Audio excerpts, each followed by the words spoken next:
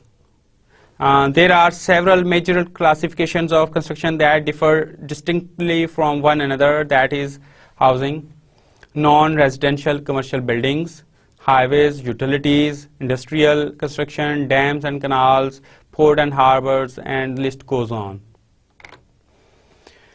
Okay, now this slide is very important to understand how the things are actually being carried out in construction industry.